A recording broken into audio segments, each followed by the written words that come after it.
Loretta Swit's quiet goodbye, the woman behind Hot Lips Houlihan.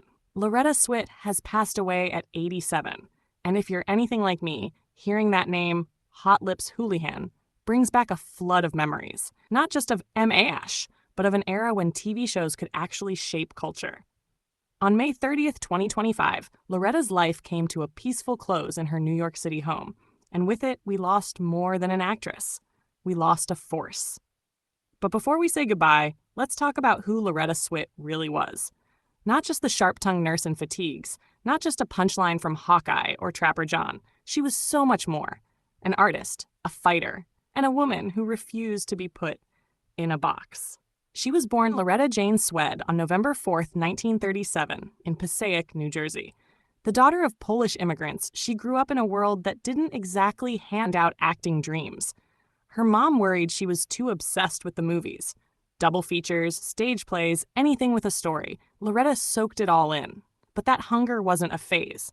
Even as a young girl, she turned living rooms into stages and neighbors into audiences.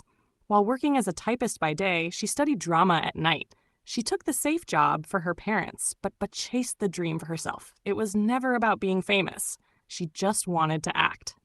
In the late 60s and early 70s, she started landing roles. Bit parts, guest appearances, Hawaii Five-0, Gunsmoke, Mission Impossible. Small roles, but she gave each one everything she had.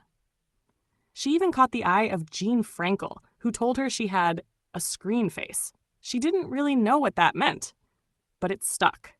Then came Ash, and that changed everything. Here's the thing. Loretta didn't want to play a joke. When she first read for Hot Lips, it felt like another stereotype. A tough, cold nurse meant to be laughed at, not understood. But she had a different vision. She gave Margaret a backstory. She made her a general's daughter, someone raised on discipline, someone trying to earn respect. And from the very first episode, she pushed for more. More nuance, more depth, more truth. Over time, the scripts changed because she changed the character. By season 4, Hot Lips wasn't just the butt of a joke. She was a fully realized woman, flawed, strong, vulnerable. In Mail Call Again, when Margaret is betrayed, Loretta didn't ask for pity. She asked for honesty. And that scene still hits like a gut punch today. Off-screen? Just as powerful.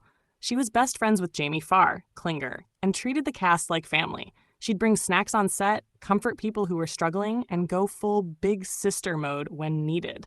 Alan Alda even admitted she rewrote Margaret's whole arc just by caring so much.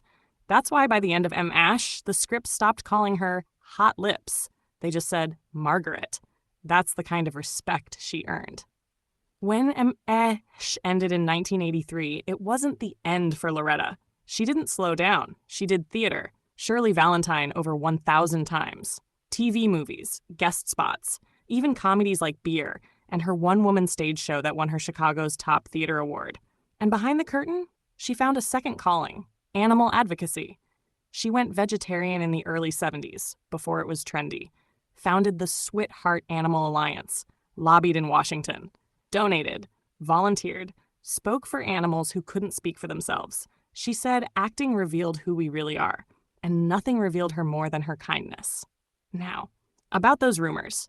Was she sick? Was she struggling? Yes and no. Whispers of heart issues, memory loss, nothing confirmed. She stayed private. But even into her 80s, she was signing autographs, attending animal galas, showing up for fans. She never disappeared. Her estate? Estimated around $5 million. Not Hollywood huge, but more than enough to keep her charities alive. When she passed, the tributes rolled in fast. Alan Alda said she was a visionary who turned a supporting character into a leading voice. Jamie Farr called her his adopted sister. President Biden even issued a statement. Not bad for someone who once had to beg for real lines. So how do we remember Loretta Swit? As Hot Lips? Sure, that nickname will never die.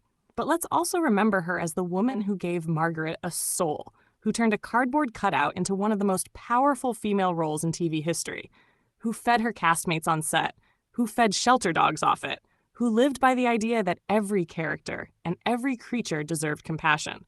She didn't shout to be seen. She simply showed us what mattered.